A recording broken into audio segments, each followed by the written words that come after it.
सुप्रभात बच्चों। आज हम आप लोगों को वर्णमाला सिखाने जा रहे हैं। कैसे लिखना है, पढ़ना है, इस पे ध्यान दीजिए। और ये मत सोचिएगा जो आपको ऐसे ही खेलने के लिए पढ़ाया जा रहा है। खेलना भी है लेकिन पढ़ना सबसे ज़्यादा ज़रूरी है। जिस तरह से आप क्लास में, विद्यालय में आकर पढ़ते हैं, बिल्कुल वही पढ़ाई यहाँ पढ़ाया जा रहा है जो आपको घर पे भी इसी तरह से पढ़ना है। समझ गए? आप हमें पहचानते हैं ना, कैसे क्या पढ़ना है, नहीं पढ़ना है, वो मैं आप सबको चीज़ों के बारे में बताऊंगी और आप ध्यान से सुनेंगे और ध्यान से पढ़ेंगे। कोई भी दिक्कत हो तो आप हमें मैसेज करके, इस पर कमेंट करके बताइएगा, ठीक है? चलिए, तो पहले आपको हम वर्णमाला सिखाने जा रहे हैं जो अ से ज्ञ तक होती है। कैसे लिखना है, कैसे पढ़ना है, इस पे ध्यान दीजिए, ठीक है? चलिए, ये है वर्णमाला। कैसे इसे लिखना है ये देखिए। पहले हम दो लाइन दिए, इन दो लाइन में अब वर्णमाला में सबसे पहले कौन सा अक्षर लिखते हैं? अ। तो अ को कैसे लिखना है बिल्कुल ध्यान से देखिएगा, ताकि आप देख के उसको समझ जाइए और लिखना भी सीख जाइए। देखिए ना, एक बार ऐसे घुमाना है, फिर इसी में ऐसे कर देना, ऐसे करके ऐसे, ये होगा आपका अ, ठीक है?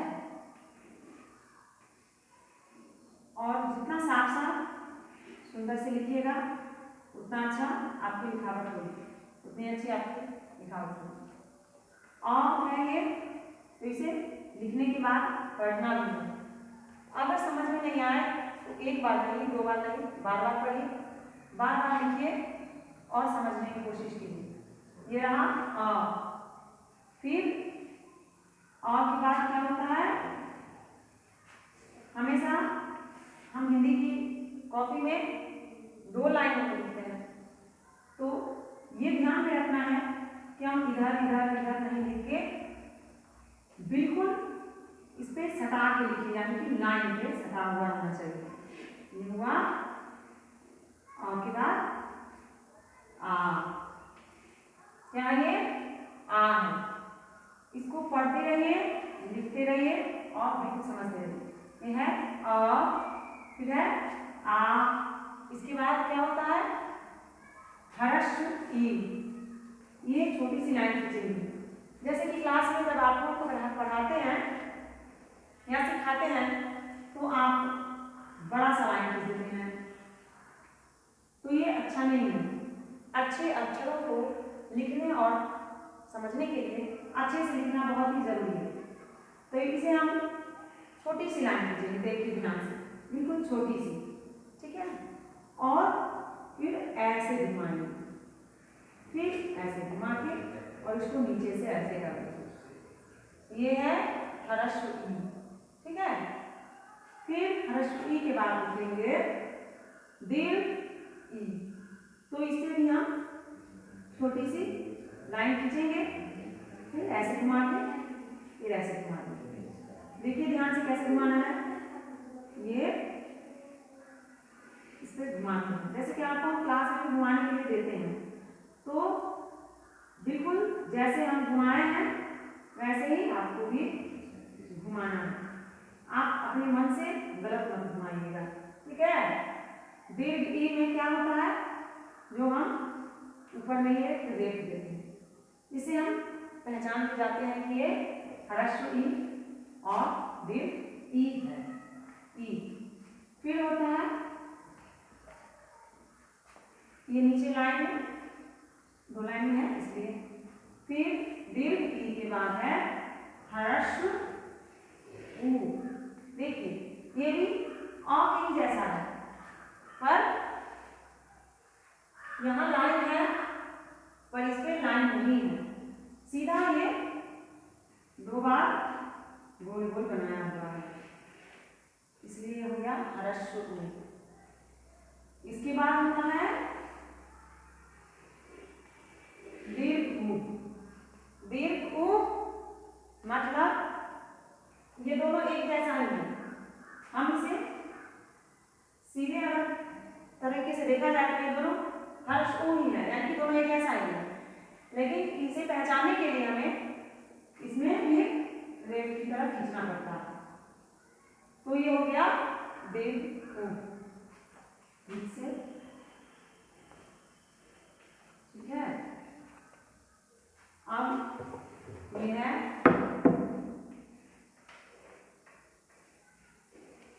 री। तो ये चीज आप ध्यान से देखिए और समझिए। अब मैं फिर से एक बार इसे बार बार रिपीट कर देती हूँ, एक बार मैं रिपीट करती हूँ, आप लोग बार बार इसे कीजिएगा, अच्छे से समझिएगा, ताकि आपको घर बैठे बैठे ही सही से लिखना और पढ़ना आ जाए। फिर से देखिए कैसे लिखे हैं इनको। अ है तो अ को पहले हम ऊपर में लाइन में, मान लीजिए नोटबुक का लाइन है, नीचे ऊपर 2 लाइन रहती है हिंदी की नोटबुक में। इसको लिखना है कैसे, एक बार ऐसे घुमाएं, फिर दोबारा ऐसे घुमाना, देख रहे हैं। फिर एक बार देख लीजिए, एक बार ऐसे घुमाना है, फिर ऐसे, बिल्कुल इसी में सटा के इसको सीधी लाइन खींचनी है और ऊपर से फिर लाइन में सटा के लाइन खींचनी है। ये हो गया आपका अ। ये है अ के बाद आ। आ भी हम पहले अ की तरह लिखेंगे। देखिए पहले हम अ की तरह लिखेंगे, जैसे यहाँ लिखा हुआ है और यहाँ पे बिल्कुल वैसे ही है। तो ये दोनों अ के जैसे हैं, लेकिन जब हम आ लिखेंगे तो अ की तरह ही फिर से लिख के उस पर दूसरी लाइन भी सीधी खींचेंगे, जिससे इसका पहचान होगा कि ये आ है।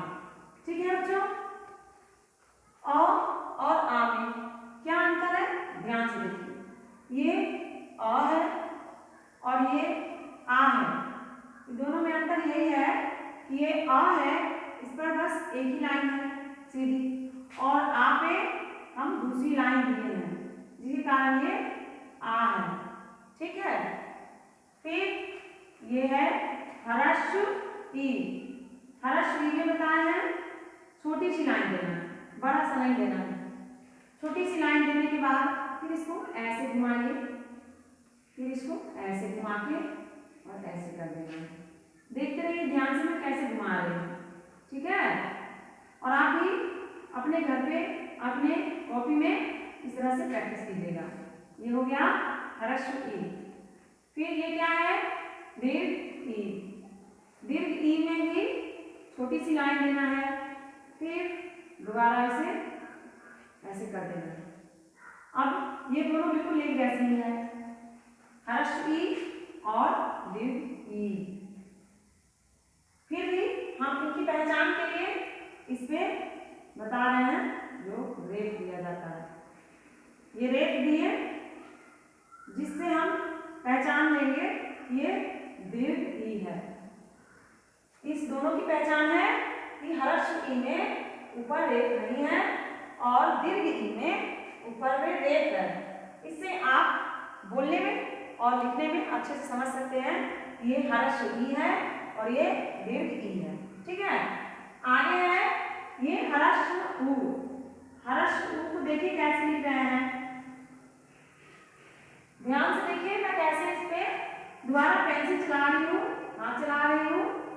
आप अपने घर पे नोटबुक में ऐसे लिख के ही चलाने की कोशिश कीजिएगा। ठीक है, ये ह्रस्व उ हुआ। और ध्यान रखना चाहिए हमेशा किसी भी अक्षर को लिखने से पहले हमें कॉपी के ऊपर लाइन में सटा के लिखना है, लाइन से हटा के नहीं लिखना है। ये हो गया दीर्घ उ।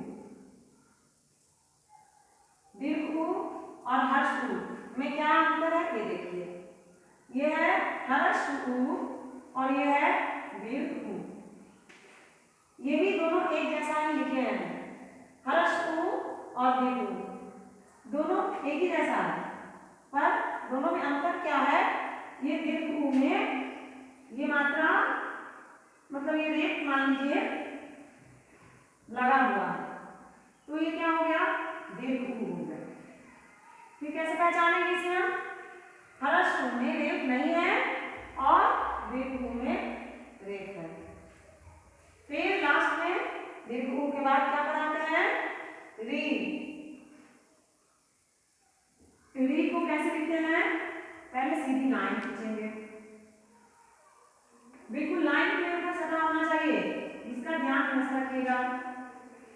और ये सीधी लाइन थोड़ी थोड़ी तिरछी करके ऐसे जो करते हैं री में लिखने के लिए त्र लिखते हैं, ग्यारह लवा का वही त्र की तरह लिख के और फिर इसको सीधी लाइन खींचेंगे। पहले सीधी लाइन खींचने के बाद फिर उसके नीचे सीधी लाइन और नीचे से टॉप की तरह बना देंगे, यानी कि आधा गोल बना देंगे। ठीक है, आसान तरीके से लिखने के लिए ये आपको सिखाया जा रहा है। ये हो गया री। जैसे खासकर कुछ बच्चे री लिखने में बहुत सारी गलतियां करते हैं, सिखाने के बाद भी बार बार कॉपी में सिखाते हैं, उसके बाद भी वो गलती करते हैं, री को इस तरह से लिखते हैं ऐसे, जो कि गलत है। हमेशा बच्चे री को ऐसे ही लिख देते हैं या कुछ बच्चे ऐसे लिख देते हैं। तो आप लोगों को यही समझाना है कि गलती से भी ऐसा मत लिखिएगा, जैसा मैंने बताई बिल्कुल वैसे ही लिखिएगा। ठीक है, चलिए अब आप लोगों को इसके आगे बताती हूँ कैसे लिखना है और क्या होता है। पहले इसे एक बार पढ़ लीजिए फिर से। आ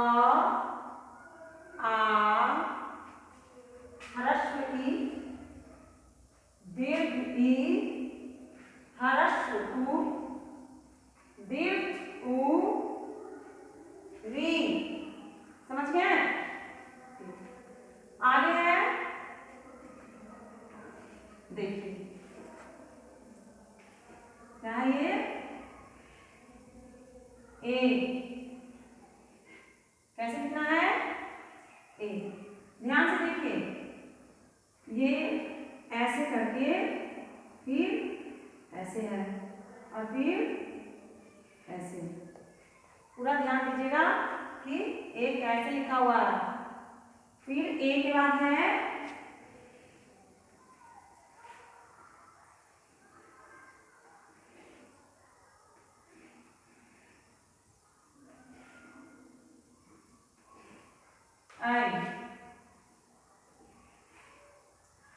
नीचे ऊपर जो हमारे नोटबुक का लाइन होता है हिंदी की, उसके बीच में ही ये अक्षर आना चाहिए, ना ही इसके बाहर जाना चाहिए, ना ही इससे ऊपर, ना ही अगर अंदर। एक रंग से बिल्कुल बीच में लिखना है, दोनों लाइन के बीच में।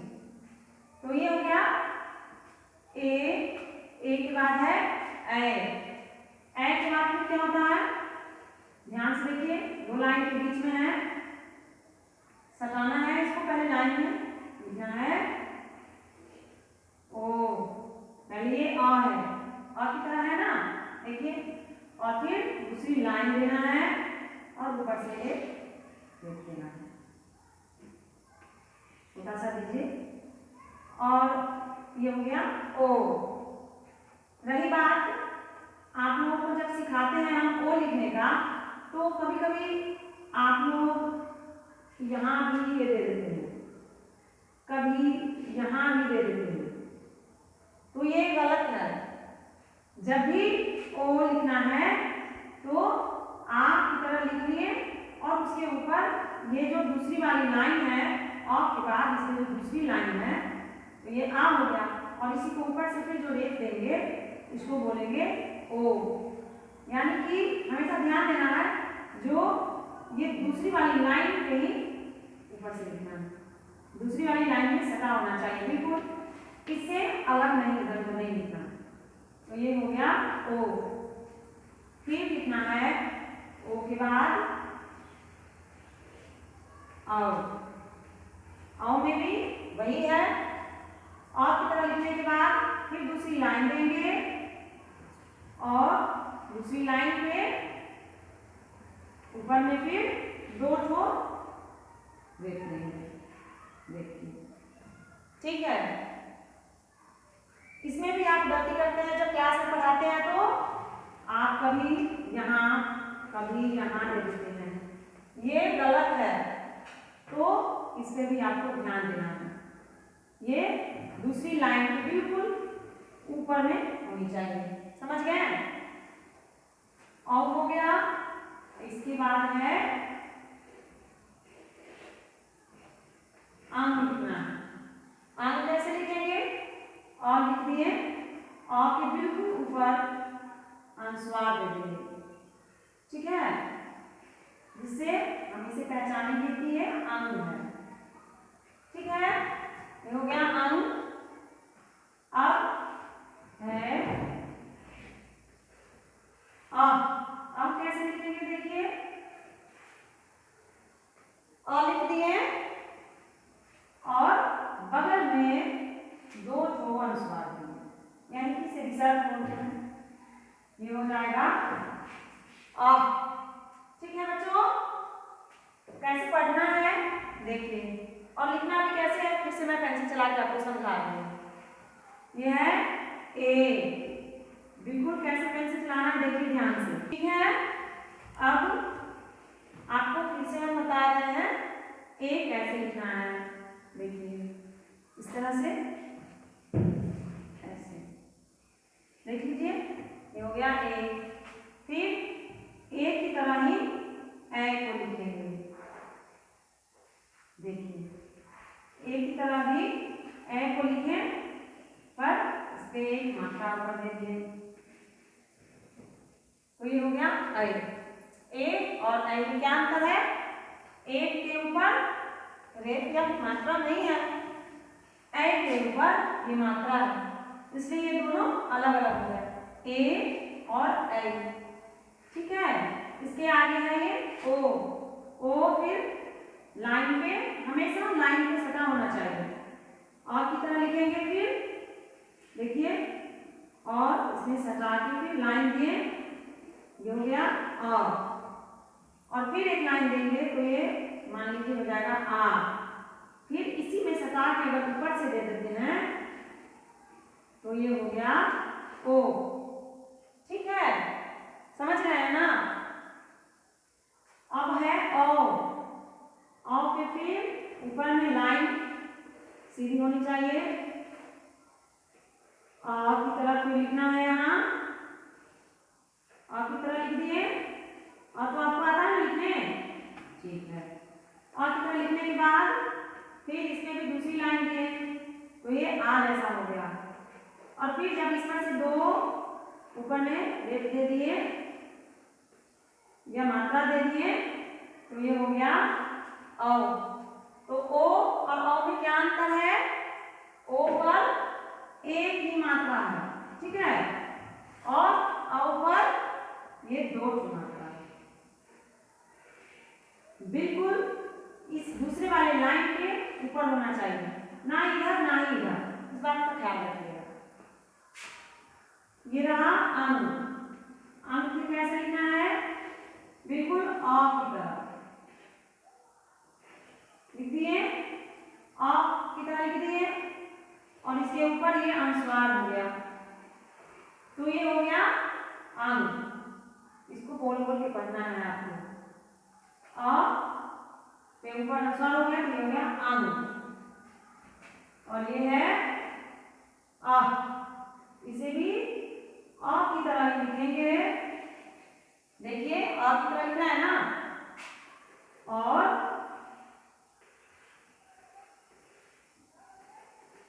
2 अनुस्वार देंगे और 2 विसर्ग बोलेंगे इसे, तो ये हो गया अ। इसमें क्या अंतर है? अ के ऊपर अनुस्वार है, इसलिए अंग हो गया, और ये अ के बगल में 2 विसर्ग है, इसलिए हो गया अ। तो लिखने के साथ साथ आप इसे समझ भी लीजिए। एक बार मैं पढ़ा देती हूँ। अ आ